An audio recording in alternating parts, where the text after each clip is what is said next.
म्हणून आपल्याला हा संघर्ष करायचा आहे. मी आता तुम्हाला जास्तीचं न बोलता तुम्हाला एवढंच सांगतो, काहीही करा, स्वतःच्या लेकरासाठी उभा राहा. राजकारण बाजूला ठेवा. तुमच्या बळावर मी मुंबईकडे निघालो. जर तिथं कोणाला त्रास दिला तर इकडं पुणे जिल्ह्यासह महाराष्ट्रातल्या सगळ्या मराठ्यांनी महाराष्ट्रात जेवढे रस्ते त्या रस्त्यावर फक्त उभा शांततेत मराठा आणि मराठाच दिसला पाहिजे इतक्या ताकदीनं लाखाच्या संख्येने एकत्र एकाही पोराला वोट लावायची जर हिंमत केली तर मागच्या मराठ्यांनी इथालची खिंड लढवा, आम्ही मुंबईचे खिंड लढवतो. आता मात्र लेकराच्या डोक्यावर आरक्षण येऊन गुलाल टाकायचा म्हणजे टाकायचा, कोणी आडवा येऊ द्या. फक्त सगळ्यांनी शांततेत आंदोलन करायचे. आपण त्यांना भेट नाही.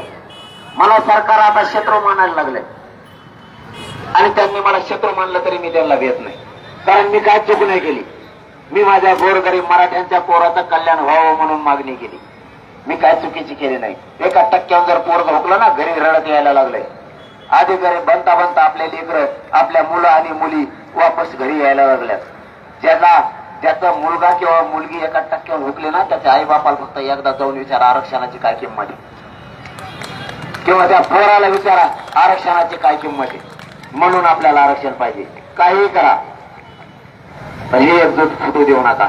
आता मी तुमच्या बळावरती हे पोरं मुंबईत निघालेत. त्याच्या गाड्या चालल्यात ना, कोणाला झोपायला कुठं जागा आहे कोणी म्हणत नाही. कोणाला किती थंडी वाजली एकही पोरगा म्हणत नाही मला किती थंडी वाजली. हे जीवावर उद्धार होऊन मुंबईकडे निघालेत. आपल्या लेकरामध्ये वाढत नाही. कोणाला कुठं जेवण मिळालं नाही मिळालं कोणी म्हणत सुद्धा नाही मला जेवण नाही मिळालं. परंतु या मराठा मायबापांना रस्त्यात इतकी जेवणाची व्यवस्था केली की स्वयंपाक शिल्लक राहायला लागलाय, पण मराठ्याचे लेकरू उपाशी जायला तयार नाही. या जातीचं कौतुक यासाठी करतो सणासुदीमध्ये लाईव्ह भाषण चालू आहे. कोणत्या शहरातून आणि गावातून लाईव्ह पाहतात कमेंट एकवटली की कोणीच कोणाच्या शब्दाच्या पुढे जायला तयार नाही आणि याच्यातच आपली प्रगती होणार आहे. आपल्या जातीची आता एकजूट फुटू देऊ नका, कारण आपल्यावर पुढे सुद्धा खूप संकट आहे. आपल्या लेकरासाठी आपल्याला एकजूट महत्वाची. एकजूट ठेवा. आणि जाता जाता पुन्हा सांगतो, आरक्षण घेतल्याशिवाय आम्ही माघारी नाही फिरणार. मला तर आता उपोषण करायचं सांगितलेलंच नाही, पण माझा नाविलाज आहे. कारण मी जीवनच जर अर्पण केलं या समाजासाठी तर मरायला का द्यायचं. म्हणून मी शेवटच्या टोकापर्यंत लढणार आहे. कारण माझा आत्ताही माझ्याच गाडीतल्या लोकांना माहिती आहे मला काय आले. मला बेल्ट लागत नव्हता, आता बेल्ट सुद्धा कमराचा लागला परवापासून. इतक्या चमका निघत्यात पोटात आणि त्याच्यात तरी मी हटत नाही. मी माझी बडाई सांगायला तुमच्यापर्यंत नाही आलो. माझ्या डॉक्टरला माहिती आहे, पुऱ्या महाराष्ट्राला माहिती आहे. मी जर दौऱ्यावर 8 दिवसाचे गेलो ना तर मला 4 दिवस तरी सलाईन घ्यावं लागतं. तरच मला पुढचा दौरा करता येतो. पण सुट्टी झाली त्याच दिवशी मायबाप मराठा समाजाच्या गावाचे मी पुन्हा दुसरीकडे जात नाही. 24 घंटे मराठा आणि ती जाग करायचंच काम करतोय, पण हटत नाही. सगळ्यांना वाटतंय किंवा थांबला पाहिजे, पण मी थांबत नाही. मला माहिती आता मी थांबलो की माझ्या लेकरांच्या मराठीच्या पोराचं वाटोळं झालं. म्हणून मी जीवाची पर्वा करत नाही. एक बलिदान गेलं तरी चालतंय. माझ्या 250-300 पोरांचं बलिदान हे मराठा आरक्षणासाठी गेलं. त्या माता माऊलीच्या कंपाळावरचं कुंकू आपल्यासाठी पुसलंय. तिच्या लेकराला बाप दिसत नाही. तिचे हाल तिलाच माहिती होते. या समाजासाठी बलिदान गेलेल्या लोकांचं सुद्धा स्वप्न पूर्ण करायची जबाबदारी सुद्धा आपल्या सगळ्यांच्या खांद्यावर. म्हणून आपल्याला ही लढाई आता काही करून जिंकवायची आणि आपल्या पोराला आरक्षण द्यायचंय. तुम्हाला हात जोडून सांगतो, अशी संधी मराठ्यांना पुन्हा नाही येणार. या संधीचं आता सोनं करा. कारण ज्या ज्या जातीला आरक्षण कळालं ना ते आरक्षणात गेले आणि मोठे सुद्धा झाले. आपल्या डोळ्यासमोर माहिती आहे आपल्याला आरक्षणाचे फायदे किती आहेत. हे आरक्षण केंद्रापर्यंत आहे. राज्यात तर आहे पण केंद्रात सुद्धा आहे. आपल्या पोराला केंद्रीय कॉलेज सुद्धा मिळतील. म्हणून काहीही करा, एकजूट फुटू देऊ नका. राजकारणी त्यांचा डाव साधण्याचा प्रयत्न करतील, आपल्यात फूट पाडतील. फूट पडू देऊ नका. काही झालं तरी ही लढाई जिंकायची. तुमचा आशीर्वाद घेऊन तुमच्या बळावर आणि तुमच्या पाठबळावर आम्ही आता मुंबईची लढाई जिंकणार आहे. आणि जिंकायला निघालत नसता मोकळे माघारी येत नाही. परंतु मुंबईकडे डोळे लावून बसा. तिकडं पोराला काही त्रास होतोय का, त्यात तुमचं पोरग असं नसं आम्हाला नाही माहित. परंतु गेलेले पोरं तुमच्याच असं समजा आणि तुमचंच लेकरू त्यांच्यात बघा आणि त्यांच्या पाठीशी ताकदीनं उभा राहा. कारण त्या पोरांनी घर सोडले. 500 ते 600 किलोमीटर लांबपर्यंत चालले ते या मराठ्यांना न्याय मिळावा म्हणून. आम्हाला काय त्रास होतोय हे आमच्या गाडीतल्या लोकांनाच माहिती आहे. तरी आम्ही नाही परवा करत आणि करणार बी नाही. या मायबाप समाजाच्या लेकरं मोठ्या करण्यासाठी शेवटचा संघर्ष करायचा आहे आणि आरपारची लढाई. आता आरक्षण घेतल्याशिवाय माघार नाही. बाकीच्यांच्या बोलत्या बंद केल्या. फक्त मुंबईला इतक्या ताकदीने या की मुंबईत मराठ्यांना उभा राहायला जागा नाही राहिली पाहिजे. इतक्या ताकदीनं तुम्हाला तर एकदम जवळ आहे. पुणे म्हणजे मुंबईत असल्यासारखं. पुणे जिल्ह्यात उद्यापासून तुम्ही इतके मनोज जरांगे पाटील यांचं सणासुदीमध्ये लाईव्ह भाषण जबरदस्त भाषण केलं. मराठ्यामध्ये ऊर्जा पेरायचं काम केलेलं आहे. तुम्ही कोणत्या शहरातून आणि गावातून व्हिडिओ पाहता कमेंट करून कळवा. इतक्या ताकदीनं तयार करा. एवढी संधी आपल्या लेकरा मोठा करायची. ही संधी सोडू नका. तुमच्या पायाला हात लावून पुन्हा पुन्हा सांगतो, ही संधी सोडू नका. घराघरातल्या माझ्या मराठ्यांच्या पोराचं कल्याण होणार आहे आणि त्यांना मोठं करण्यासाठी आपण सगळेजण ताकदीने ही लढाई लढू. पण शांततेत लढायची. कोणी उद्रेक जाळपोळ करायचा नाही. शांततेत मुंबईत बसा. आरक्षण हे कसं देत नाही ते आपण बघू. त्याची काळजी तुम्ही करू नका. आरक्षण घेतल्याशिवाय आम्ही माघारी फिरणार नाहीत हे शब्द तुम्हाला देतो आणि थांबतो.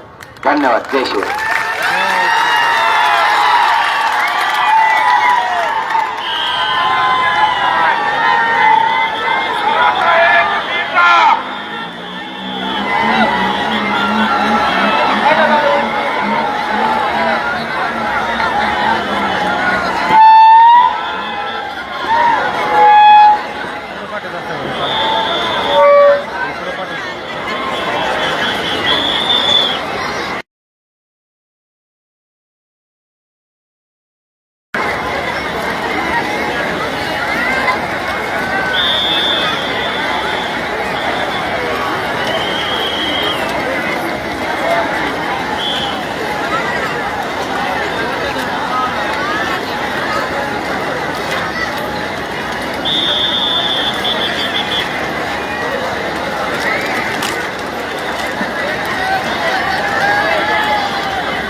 मनोज जरांगे पाटील यांचं सणासुदीतलं भाषण आता संपलेलं आहे.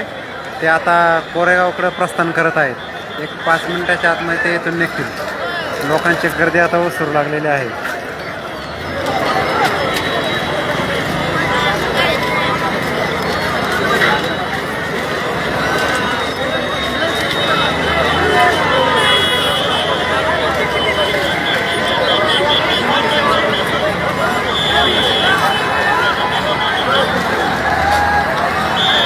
धन्यवाद जयराम दादा. चॅनलबद्दल आपण चांगली कमेंट केली. या ठिकाणी परभणीचे एक व्यक्ती, मराठा व्यक्ती, त्यांनी सुद्धा लाईव्ह कव्हरेज दिल्याबद्दल धन्यवाद दिलेले आहे.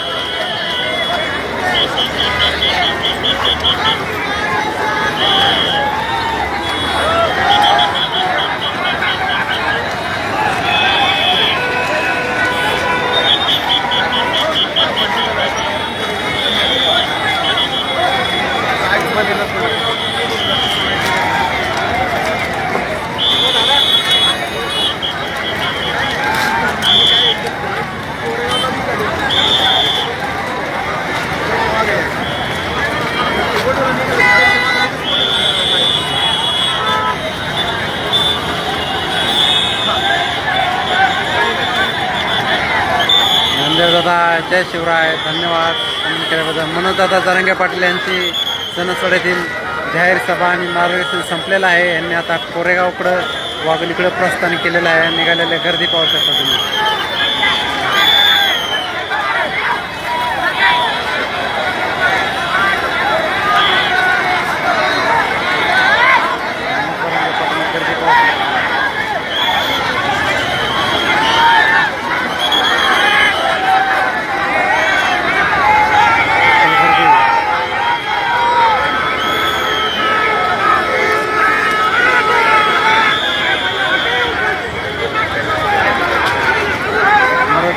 पाटील यांची गाडी पुढे चाललेली आहे. महिंद्राची गाडी आहे. मनोज जरांगे पाटील यांनी सणसडी सोडलेले आहे.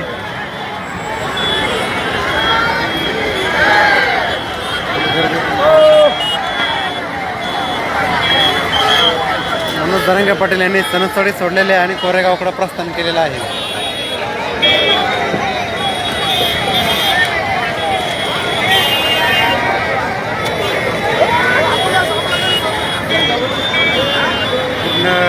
रोड ब्लॉक आहे. मनोज जरांगे पाटील यांचं कोरेगावकडे प्रस्थान.